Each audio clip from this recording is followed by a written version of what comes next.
اللهم صل على سيدنا ومولانا محمد وعلى سيدنا علي وسيدتنا فاطمة وسيدتنا زينب وسيدنا حسن وسيدنا حسين. اعوذ باللہ من الشیطان الرجیم. بسم اللہ الرحمن الرحیم. الحمد للہ رب العالمین والصلاة والسلام علی اشرف الانبیاء والمرسلین واہل بیتہ الطیبین الطاہرین المعصومین. اما بعد. سورہ مبارک نحل آیت نمبر 73 سے آیت نمبر 79، 73 سے 79. پروردگار عالم ارشاد فرماتا ہے وَيَعْبُدُونَ مِن دُونِ اللَّهِ، یہ عبادت کرتے ہیں اللہ کو چھوڑ کر، ما ان کی، لا یملکو لہم رزقا من السماوات والارض، کہ جو نہ ملکیت رکھتے ہیں ان کی رزق کی آسمانوں میں اور نہ ہی زمین میں، شیئن ذرا سی بھی، کچھ بھی اختیار ان کے پاس نہیں ہے، اور وہ ایسوں کی عبادت کرتے ہیں. ولا یستطیعون، اور نہ ہی وہ قدرت رکھتے ہیں، یعنی یہ عاجزی ہے ان کی کہ جو معبود بنا کر پوجے جا رہے ہیں. جب ان کی یہ حیثیت ہی نہیں ہے تو پھر ان کی عبادت سے معنی دارت اس کا مطلب ہی کیا ہو سکتا ہے. اس کے اوپر پروردگار عالم نے اس پہ تنقید کی ہے. دوسرے لفظوں میں کہ اللہ ہی ہے کہ جس کے پاس رزق دینے کی صلاحیت ہے، پروردگار ہی رازق ہے، پروردگار ہی رزاق ہے، اور وہی قدرت رکھتا ہے، وہی قدیر ہے، وہی عزیز ہے، لہذا اسی کی عبادت ہونی چاہیے. فلا تضربوا للہ الامثال، تو اللہ کے لیے مثالیں تجویز نہ کرو، یعنی اللہ جیسا کوئی بھی نہیں ہو سکتا، لہذا اللہ کے لیے کسی شبیہ کو بیان کرنا، اسے کسی تشبیہ دینا، جیسا کہ دوسرے مقام پر ہے وَلَمْ يَكُنْ لَهُ كُفُوًا أَحَدٌ، سورہ اخلاص کی آیت ہے، آخری آیت، کہ اس جیسا پھر کوئی نہیں ہے، کوئی اس کا ہمسر ہو ہی نہیں سکتا. لَيْسَ كَمِثْلِهِ شَيْءٌ، اس کی مثل کوئی چیز نہیں ہے. یہاں پر بھی اسی بات کو بیان کیا جا رہا ہے کہ اس کا شبیہ، اس کی شبیہ کسی کو مت بناؤ. ان اللہ یعلم وانتم لا تعلمون، یقیناً اللہ جانتا ہے اور تم نہیں جانتے.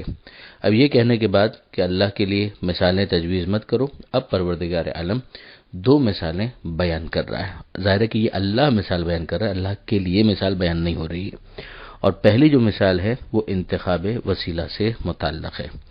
ضرب اللہ مثلا عبدا مملوکا، کہ اللہ مثال بیان کرتا ہے ایک غلام کی جو ملکیت ہے، یعنی وہ ملکیت ہے، اس کا اپنا اختیار نہیں ہے. لا یقدر علی شیء، وہ کسی چیز پر قدرت نہیں رکھتا. اس کی مثال کہ اس کو کمپیئر کرو کس کے ساتھ، ومن، اور وہ کہ رزقناہ منا رزقا حسنا، کہ جس کو ہم نے اپنے پاس سے رزق حسن عطا کیا ہے. فہو ینفق منہ سرا وجہرا، تو وہ اسے خرچ کرتا ہے چھپا کر بھی اور اعلانیہ بھی، یعنی جیسے مصلحت ہوتی ہے اس کے مطابق. کبھی اعلانیہ بھی خرچ کرتا ہے مگر اعلانیہ بھی قربتاً الی اللہ ہوگا، اور کبھی چھپا کر کرتا ہے وہ بھی قربتاً الی اللہ کرتا ہے. یہ دو افراد کی مثال پروردگار بیان کرنے کے بعد ارشاد فرماتا ہے هل یستوون، کہ یہ دونوں برابر ہو سکتے ہیں. یعنی ایک ایسا غلام جو کوئی قدرت نہیں رکھتا، اس کے پاس اختیار کچھ بھی نہیں ہے، اور وہ کہ جس کو ہم نے رزق دیا ہے اور وہ خرچ کر رہا ہے، کیا یہ دونوں برابر ہو سکتے ہیں؟ یعنی یہ پروردگار عالم ایک وسیلے کے عنوان سے بتا رہا ہے. اس لیے کہ ہم جانتے ہیں کہ مشرکین مکہ کئی مرتبہ یہ توجیہ کیا کرتے تھے کہ ہم بتوں کو خدا نہیں مانتے بلکہ خدا کی بارگاہ تک پہنچنے کا وسیلہ مانتے ہیں. تو پروردگار عالم یہ سمجھانا چاہ رہا ہے کہ یہ کہاں سے وسیلے ہو گئے، نہ اللہ نے ان کو وسیلہ بنایا، اور تم خود دیکھو کہ ان کی تو کوئی قدرت ہی نہیں، کوئی طاقت ہی نہیں ہے، مستقل تو ہے ہی نہیں، اور نہ ہی پروردگار عالم نے ان کے اوپر یہ عنایت کی ہے کہ انہیں وسیلہ بنا کر تمہارے سامنے پیش کیا ہو. ہاں، جنہیں خدا نے اگر وسیلہ بنایا ہے تو ان کے ذریعے سے توسل کرنے میں کسی قسم کا کوئی حرج نہیں ہے، مگر وہ وسیلہ ہوگا، توسل ہوگا، عبادت نہیں ہوگی. جیسے کہ پروردگار عالم نے مختلف کاموں کے لیے مختلف چیزوں کو وسیلہ بنایا ہے. پروردگار عالم نے وحی کے نازل کرنے کے لیے جبریل علیہ السلام ہی کو مقرر تو کیا، اسی طریقے سے پروردگار عالم نے بارش برسانے کے لیے فرشتے رکھے، کاتبان اعمال کو رکھا، اسی طرح سے دوسرے کاموں کے لیے فرشتوں کا کام رکھے، اور اسی طرح سے دوسرے بہت سے معاملات کے اندر جو وسائل ہو سکتے ہیں وہ سب کے سب، مگر ان کو ان کے ساتھ کہاں تم کمپیر کر رہے ہو؟ عبادت تو صرف اور صرف اللہ کی ہوگی، اور جہاں تک اس کا معاملہ ہے کہ خدا کی بارگاہ تک پہنچنے کے لیے تو وہ بھی پروردگار عالم نے جن کو مقرر کیا ہے انہی کو یہ حق ہے کہ ان کے ذریعے سے توسل کیا جائے۔ پروردگار فرماتا ہے حل یستوون، کیا یہ دونوں برابر ہو سکتے ہیں؟ الحمدللہ۔ الحمدللہ کا مطلب کیا ہے؟ ویسے تو تمام تعریف اللہ کے لیے، مگر یہ شکر خدا کے معنی میں بھی استعمال ہوتا ہے۔ یہاں پر گویا اس کا مطلب یہ ہوگا کہ یعنی اتنا تو تمہیں سمجھ میں آیا، یعنی یہ بات تو اتنی واضح ہے کہ نہ سمجھنے کا کوئی مطلب ہی نہیں ہے، چلو شکر خدا کہ یہ تمہیں سمجھ میں آیا۔ بل اکثرهم لا يعلمون، مگر اکثر لوگ علم نہیں رکھتے، وہ جانتے نہیں ہیں۔ یہ ایک مثال جو پروردگار عالم نے بیان کی۔ اب اس کے بعد دوسری مثال، وَضَرَبَ اللَّهُ مَثَلًا رَجُلَيْنِ أَحَدُهُمَا أَبْكَمُ، اللہ مثال بیان کرتا ہے دو مردوں کی، دو آدمیوں کی۔ أَحَدُهُمَا أَبْكَمُ، ان میں سے ایک جو ہے وہ گونگا ہے، یعنی بول نہیں سکتا، لا يقدر ولا شيء، کسی چیز پر قدرت نہیں رکھتا، وَهُوَ كَلٌّ عَلَى مَوْلَاهُ، اور اپنے مالک کے اوپر بوجھ بنا ہوا ہے، مولا پر بوجھ بنا ہوا ہے۔ اینما یوجہہ لا یأتی بخیر، کہیں پر بھی جائے، جہاں پر بھی وہ اسے بھیجتا ہے وہ کوئی خیر لے کر نہیں آتا، یعنی کوئی کام اکمپلش کرنا ہو تو اس سے توقع نہیں کی جا سکتی۔ یستوی ہوا، کیا برابر ہو سکتے ہیں یہ، وَمَن، اور وہ، یأمر بالعدل، جو حکم دیتا ہے عدل کا، وَهُوَ عَلَى صراط مستقیم، اور جو صراط مستقیم پر ہے۔ یہ دوسری مثال پروردگار عالم نے دی۔ یہ دوسری مثال جو علامہ سید علی نقوی صاحب کی بہت عمدہ تعبیر ہے، وہ فرماتے ہیں کہ یہ انتخاب رہنما سے متعلق ہے۔ جو پچھلی مثال تھی وہ انتخاب وسیلہ سے متعلق تھی، یہ مثال انتخاب رہنما سے متعلق ہے کہ دو افراد ہیں، ایک وہ ہے کہ جس کو بولنا بھی نہیں آتا، جس کے پاس فہم بھی نہیں ہے، سمجھ بھی نہیں ہے کہ وہ ایکسپریس کر سکے اپنے آپ کو، اور اس کے پاس کچھ، یعنی جب اس کے پاس وہ علم ہی نہیں ہے تو وہ کہاں اس چیز کو ایگزیکیوٹ کر پائے گا اس طرح سے جس طرح سے مولا چاہتا ہے، جس طرح سے اس کا مالک چاہتا ہے۔ تو وہ ظاہر ہے کہ اگر اقتدار میں آ بھی جائے گا تو وہ بوجھ ہوگا اپنے مولا کے اوپر۔ اگر اسے کہیں پر بھی بھیج دیا جائے تو کوئی وہ کام صحیح طرح سے کر کے آتا نہیں ہے، فرار اختیار کرتا ہے۔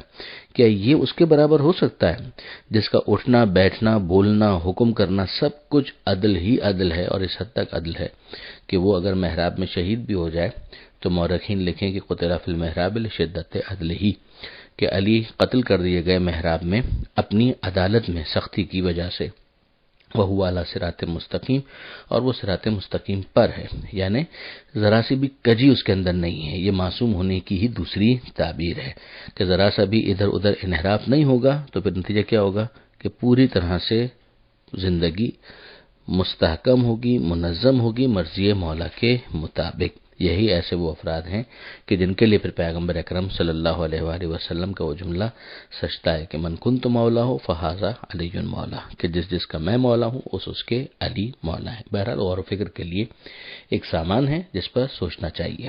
وَلِلَّهِ غیب السماوات والارض، ہاں وہ بنیادی بات نہ بھولو، اور وہ کیا چیز ہے جو اس آیت کے اندر بیان کی گئی کہ اللہ ہی کا حق ہے، ملکیت اللہ ہی کے لیے ہے، آسمانوں اور زمین کے سارے غیب کی، یعنی جو انسان کے مشاہدے میں ہے وہ تو ہے ہی، مگر اس کے علاوہ بھی جتنی چیزیں انسان کے مشاہدے کی رینج سے باہر ہیں وہ سب بھی اللہ ہی کے لیے ہے، اللہ ہی کی ملکیت ہے، اس کا علم بھی اللہ کے پاس ہے۔ وما امر الساعہ، اور جو قیامت کا معاملہ ہے، الا کلمح البصر، وہ چشم زدن کی طرح سے پلک جھپکنے کے برابر ہے، یعنی وہ بھی تو غیب ہی کا ایک معاملہ ہے، تو اس کے بارے میں بتایا جا رہا ہے کہ یاد رکھو کہ اس کو آنے میں دیر نہیں ہے، تمہیں لگتا ہے دور، وہ جو بات کہی گئی کہ یرونہ قریبا نراہ بعیدا، کہ یہ اسے دور دیکھتے ہیں ہم اسے قریب دیکھتے ہیں، اور پھر جب وہ قیامت ہو جائے گی تو اس کا معاملہ بھی ایسا ہی ہے، جتنا بھی وہ طولانی لگے مگر بہرحال اس نے مکمل طور پر اپنے انجام تک پہنچنا ہے۔ تو لمح البصر او هو اقرب، ایک پلک جھپکنے کے برابر یا اس سے بھی زیادہ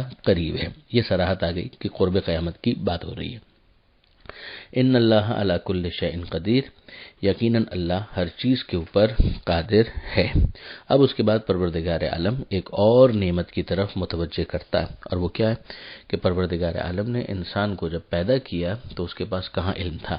واللہ اخرجکم من بطون امہاتکم، اور اللہ نے نکالا تمہیں تمہاری ماؤں کے پیٹ سے اس عالم میں کہ تمہیں کچھ بھی علم نہیں تھا، لا تعلمون شیئا، وجعل لکم السمع والابصار والافئدہ، اب جو سینسز انسان کے پاس ہیں ان کی طرف متوجہ کیا جا رہا ہے کہ اسی نے تمہارے لیے قرار دیے سمع والبصر والابصار.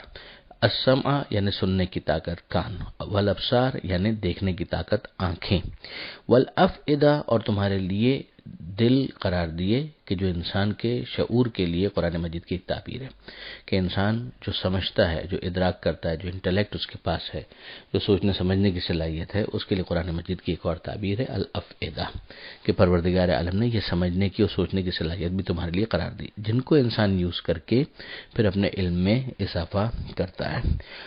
آخری آیت جو صفحے کی ہے اس میں ارشاد ہوتا ہے الم یرو الی الطیر، کہ ان لوگوں نے نہیں دیکھا پرندوں کی طرف، مسخرات فی جو السماء، جو فضائے آسمان کے اندر قانون قدرت کے پابند ہیں، یعنی وہ جو اڑ رہے ہیں تو وہ بھی ایک قانون قدرت ہے، ایک ڈیزائن ہے کہ جس کے ماتحت ان کے اندر یہ صلاحیت رکھی گئی ہے کہ وہ پرواز کر سکتے ہیں، وہ فلائی کر سکتے ہیں. ما یمسکہن الا اللہ، نہیں انہیں تھامے رکھتا مگر اللہ، یعنی جو نظام پروردگار نے بنایا ہے اس کے مطابق انہیں پروردگار عالم نے گرنے سے بچایا ہوا ہے. ان فی ذالک لآیات لقوم یؤمنون، اس میں یقیناً نشانیاں ہیں ان لوگوں کے لیے جو ایمان رکھتے ہیں. یعنی ایک کافر ہے، ایک منکر ہے خدا کا، وہ تو بس دیکھے گا اور دیکھنے کے بعد زیادہ سے زیادہ اس کو انجوائے کرے گا، مگر جو ایک مومن کا مزاج ہے وہ یہی ہے کہ وہ ان پرندوں کو اگر دیکھتا ہے پرواز کرتے ہوئے تو ان کی صلاحیتوں کو دیکھ کر وہ خداوند متعال کی قدرت کی طرف متوجہ ہوتا ہے اور بے اختیار اس کی زبان پر آ جاتا ہے کہ سبحان اللہ، کہ بے عیب ہے وہ ذات جس نے ان کو یہ صلاحیت عطا کی ہے اور اس طرح سے فضا میں تیرنے کی اور اڑنے کی صلاحیت دی ہے. پروردگار عالم سے دعا ہے قرآن پڑھنے، سمجھنے اور عمل کی توفیق عطا فرما، اور وارث قرآن امام زمانہ کے ظہور میں تعجیل فرما. وآخر دعوانا ان الحمد للہ رب العالمین، والسلام علیکم.